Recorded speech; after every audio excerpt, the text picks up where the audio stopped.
Hello everyone, this is Anshika here. Today we are going to study about reproduction in organism. So what do you mean by reproduction? Reproduction is the process of giving birth to offspring similar to itself. And what do you mean by organism? Organism is we living beings that exist on this earth. In this chapter we are going to study about lifespan, reproduction, types of reproduction, events that take place in reproduction. So let's talk about lifespan. What is lifespan? Lifespan is the time period from birth to its natural death. Death means that occurs naturally, not accidentally, और कोई suicide कर रहा है ऐसी कोई death नहीं जो एक पर्टिकुलर टाइम पीरियड के बाद हो जाती है. अब लाइफ स्पेन किसी भी शेप या साइज से रिलेट नहीं करता है. ऐसा नहीं है कि जो ज्यादा बड़ा है दिखने में वो ज्यादा दिन तक सरवाइव कर पाएगा या जो छोटा है वो जल्दी मर जाएगा. ऐसा कुछ नहीं है. हम बात करें मैंगो ट्री और पीपल ट्री की, तो मैंगो ट्री दोनों का शेप और साइज सेम ही रहता है मोस्टली. मैंगो ट्री कुछ सालों तक 100 to 200 ईयर्स तक सरवाइव कर पाता है और पीपल ट्री 900 to 1500 ईयर्स तक सरवाइव कर पाता है. अब बात करें प्लांट की, रोज प्लांट जहां 10 साल सरवाइव कर पाता है वहीं राइस प्लांट 3 से 4 महीने के अंदर ही मर जाता है. अब हम बात करें बर्ड्स में, क्रो और पैरट की बात करते हैं. क्रो जहां 13 to 20 ईयर्स तक सरवाइव कर पाता है वहीं पैरट 80 to 100 ईयर्स तक सरवाइव कर पाता है. तो ऐसा कुछ नहीं होता कि ये शेप और साइज पे रिलेट करता है. Life span doesn't depend on shape or size. अब हम बात करते हैं रिप्रोडक्शन की. Reproduction is a biological process. What do mean by biological process? Biological process वो प्रोसेस होता है जिसमें केमिकल रिएक्शंस, केमिकल एक्टिविटीज होती है जो कि एसेंशियल होती है लिविंग ऑर्गेनिज्म को सरवाइव करने के लिए. अब एग्जाम्पल ले लेते हैं इसका, केमिकल रिएक्शन का. मेटाबॉलिज्म. मेटाबॉलिज्म हमारी बॉडी में होता है जो कि एसेंशियल होता है to perform activities at it releases energy. Metabolism के अंदर भी कैटाबॉलिज्म और एनाबॉलिज्म आ जाते हैं. फिर हम बात करते हैं होम्योस्टेसिस की. होम्योस्टेसिस भी केमिकल रिएक्शन होता है, उसमें हमारे इंटरनल बॉडी का टेम्परेचर मेंटेन करना होता है बाहर के आउटसाइड एनवायरनमेंट के. अब रिप्रोडक्शन के, जब रिप्रोडक्शन होता है तो न्यू ऑफस्प्रिंग प्रोड्यूस होते हैं. अब जब नए ऑफस्प्रिंग प्रोड्यूस होंगे तो वो भी ग्रो करेंगे, मैच्योर होंगे, वो भी कैपेबल होंगे रिप्रोड्यूस करने के लिए. ये साइकिल ऐसे चलती जाती है. अब this is the cycle birth, growth, death. Now we talk about advantages of reproduction. Reproduction क्यों जरूरी है? For the survival of species, generation after generation. अगर रिप्रोडक्शन नहीं होगा तो कोई भी स्पीशीज नहीं होगी. अब वेरिएशन भी जरूरी होता है कि हम इस एनवायरनमेंट में सरवाइव कर पाए, क्योंकि आप देख सकते हैं कि अब पहले का टेम्परेचर अर्थ पे कुछ और था और अब का कुछ और है, इसलिए वेरिएशन भी बहुत जरूरी होता है. अब फैक्टर्स रिस्पॉन्सिबल फॉर रिप्रोडक्शन, कौन कौन से फैक्टर्स होते हैं? ऑर्गेनिज्म का हैबिटेट. हैबिटेट क्या होता है?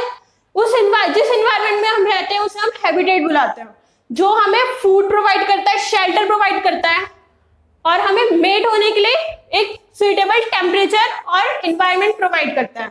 Internal physiology. फिजियोलॉजी क्या होती है? हमारे अंदर जो भी रिएक्शंस होते हैं वो होती है हमारी फिजियोलॉजी में. अगर हमारी इंटरनल फिजियोलॉजी सही नहीं होगी तो हम लोग मेट नहीं कर पाएंगे.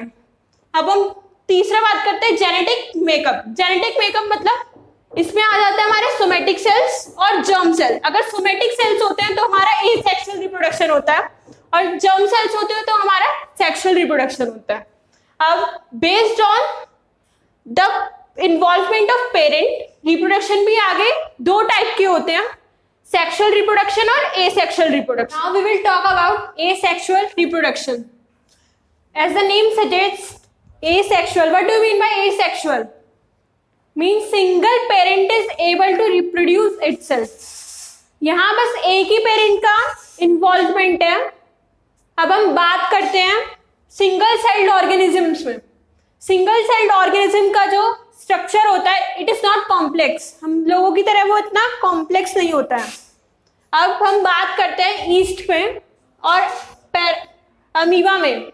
ये क्या है, सिंगल सेल ऑर्गेनिजम्स हैं। अब ईस्ट में बात करी जाए तो यहाँ बर्डिंग होती है। बर्डिंग क्या, budding is a type of asexual reproduction. इसमें जो पेरेंट का है, पेरेंट का body part is able to reproduce. अब ईस्ट की बात करी जाए, यहाँ ये हमारा ईस्ट है, पेरेंट सेल है। यहाँ न्यूक्लियस है, न्यूक्लियस क्या होगा, डिवाइड होगा और ऊपर से एक आउटग्रोथ होगी। यहाँ पे आप देख सकते हैं, यहाँ पे न्यूक्लियस दो पार्ट में डिवाइड हो रहा है, पेरेंट सेल में और डॉटर सेल में। आगे बात करी जाए, न्यूक्लियस डिवाइड हो चुका है और एक डॉटर सेल फॉर्म हो चुका है और पेरेंट सेल है, बट वो अभी भी इससे अटैच है। जब ये इससे अलग होगा तो हमारा एक डॉटर सेल फॉर्म हो जाएगा और पेरेंट सेल वैसी का वैसी रह जाएगा। अब ये डॉटर सेल भी और पेरेंट सेल दोनों क्या है, कैपेबल है रिप्रोड्यूस करने के लिए। अभी हमने साइकिल पढ़ी थी कि ऑफस्प्रिंग जो है वो ग्रोथ करता है, उसके बाद वो भी कैपेबल हो जाता है रिप्रोड्यूस करने के लिए। सेम ऐसे ही होगा, अब ये भी रिप्रोड्यूस कर पाएगा, ये भी रिप्रोड्यूस कर पाएगा, दे विल मल्टीप्लाई देमसेल्व्स। अब हम बात करते हैं बाइनरी फिजन इन अमीबा। ये हमारा पेरेंट सेल अमीबा है। अब इसमें क्या होगा, जब ये लोग इनको न्यूट्रिशन मिलेगा तो ये लोग क्या करेंगे, माइटोटिकली डिवाइड करेंगे। इसमें न्यूक्लियस डिवाइड हो रहा है और डिवाइडिंग ऑफ न्यूक्लियस को हम बुलाते हैं कैरियोकाइनेसिस। यहां न्यूक्लियस डिवाइड होके दो डॉटर सेल फॉर्म कर रहा है और अभी भी एक दूसरे से अटैच है। जब ये दोनों सेल वॉल, इसमें साइटोप्लाज्म भी डिवाइड हो रहा है और इसको साइटोप्लाज्म का डिवीजन को हम बुलाते हैं साइटोकाइनेसिस। हमेशा karyokinesis is followed by cytokinesis. यहां डिवीजन हो जाएगा सेल वॉल का और साइटोप्लाज्म का, ये दोनों अलग हो गए और दो डॉटर सेल इन्होंने फॉर्म कर दिए। अब यहां से एक बहुत ही फेमस क्वेश्चन आता है, why we say there is no natural death in single cell organism. अब हम जैसे कि देख सकते हैं, इसमें पेरेंट बॉडी जो है दो पार्ट में डिवाइड हो जाती है डॉटर सेल में, leaving no material behind. So there is no natural death in single celled organism. Vegetative propagation क्या होता है, जैसे हम लोग प्लांट्स कैसे ग्रो करते हैं, सीड से। अब वेजिटेटिव प्रोपोगेशन में क्या होता है, एसेक्सुअल रिप्रोडक्शन होता है। अब प्लांट्स जो है अपनी मॉडिफाइड पार्ट से ग्रो करता है। जैसे स्टेम जो है वो एक पूरे प्लांट को, stem can give birth to its new plant. अब हम इसका एग्जांपल देखते हैं, रनर, राइजोम, शकर। अब रनर क्या है, रनर का हम एग्जांपल ले सकते हैं यहाँ पे ग्रास। ग्रास को हम ग्रो नहीं करते हैं, वो अपने आप हो जाती है। अब ग्रास कैसे ग्रो करती है, जो रनर की स्टेम होता है वो एक हॉरिजॉन्टल वे में ग्रो करता है, उसको मॉडिफाई पार्ट हॉरिजॉन्टल वे में ग्रो करता है और जब हम उसको न्यूट्रिशन प्रोवाइड करते हैं, मींस सॉइल और वाटर प्रोवाइड करते हैं, तो वो अपने आप ही ग्रो हो जाता है इनटू अ न्यू प्लांट। अब राइजोम का एग्जांपल ले लेते हैं यहाँ पे, जिंजर। ये भी सेम रनर की तरह ही होता है, पर इसमें क्या होता है, राइजोम में जो स्टेम और रूट का पार्ट होता है वो अंडरग्राउंड भी हो सकता है या बिल्कुल लेवल पे भी हो सकता है। वो हॉरिजॉन्टल वे में ग्रो करता है और सॉइल में जब उसको सॉइल मिलता है तो वो एक पूरा न्यू प्लांट में ग्रो करता है। अब शक्कर का एग्जांपल ले लेते हैं यहाँ पे।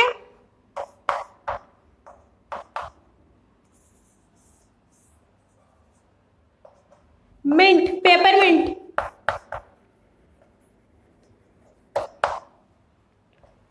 ये भी सेम इन्हीं की तरह ही होता है, पर ये थोड़ा अंडरग्राउंड रूट, जो बिल्कुल नोट्स होते हैं ना स्टेम और रूट के, वहां से वर्टिकल वे में ग्रो करता है और नए प्लांट को प्रोड्यूस करता है।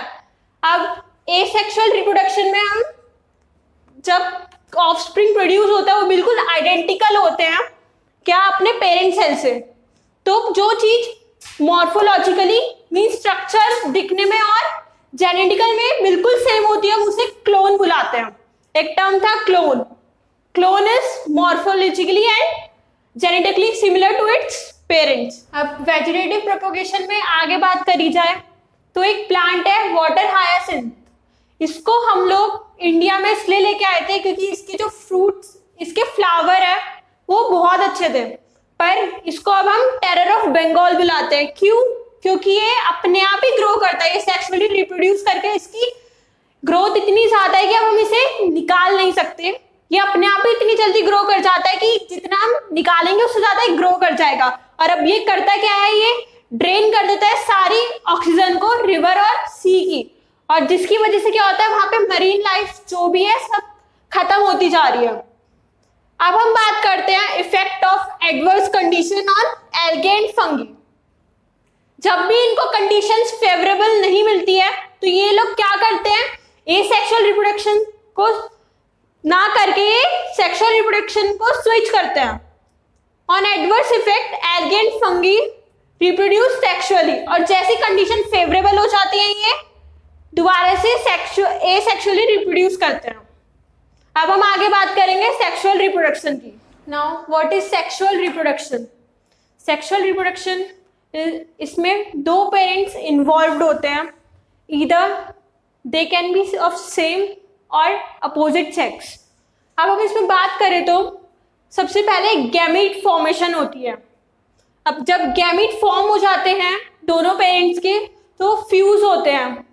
फ्यूज होने के बाद जाइगोट फॉर्म होता है, और जाइगोट फॉर्म होने के बाद उसमें वेरिएशंस आते हैं। वेरिएशन मतलब वो आइडेंटिकल नहीं होते अपने पेरेंट्स के जैसे। जैसे एसेक्सुअल रिप्रोडक्शन में वो लोग क्या थे, बिल्कुल सेम आइडेंटिकल थे, एकदम अपने कह सकते हैं आप क्लोन थे वो, पर इसमें वेरिएशन आ जाते हैं तो हम लोग मॉर्फोलॉजिकली तो पेरेंट्स से बहुत डिफरेंस होते हैं, कुछ कुछ कैरेक्टरिस्टिक्स इनहेरिट हो जाती है, वो अलग चीज है।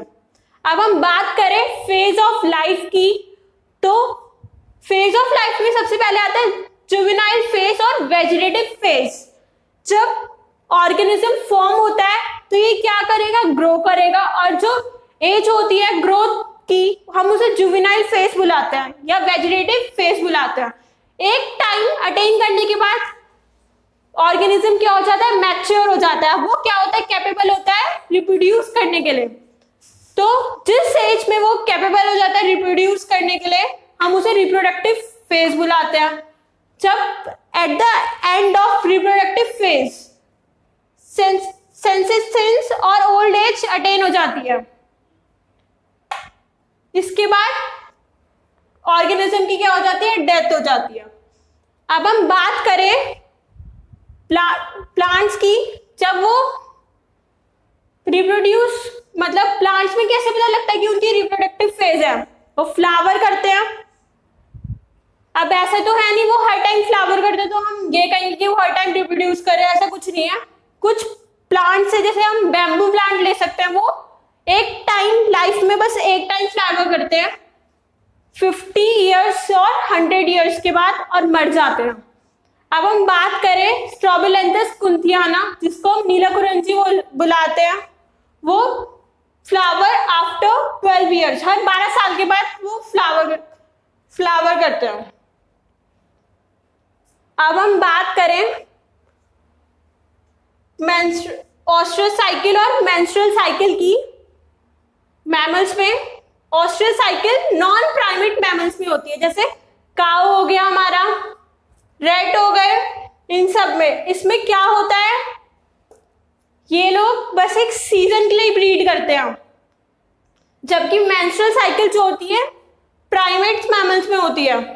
जैसे मंकी हो गया, हम लोग ह्यूमन बीइंग हो गए, एप्स हो गए, हम लोग हर टाइम कैपेबल होते हैं रिप्रोड्यूस करने के लिए, इसलिए हमें कंटिन्यूअस ब्रीडर बुलाया जाता है, और ऑस्ट्रल साइकिल वालों को सीजनल ब्रीडर बुलाया जाता है क्योंकि वो बस एक सीजन के लिए ब्रीड कर पाते हैं। तो आज की वीडियो में बस इतना ही। आज हमने बात करी लाइफ स्पेन की, रिप्रोडक्शन की, टाइप्स ऑफ रिप्रोडक्शन की, सेक्सुअल रिप्रोडक्शन और asexual reproduction. Thanks for watching the video.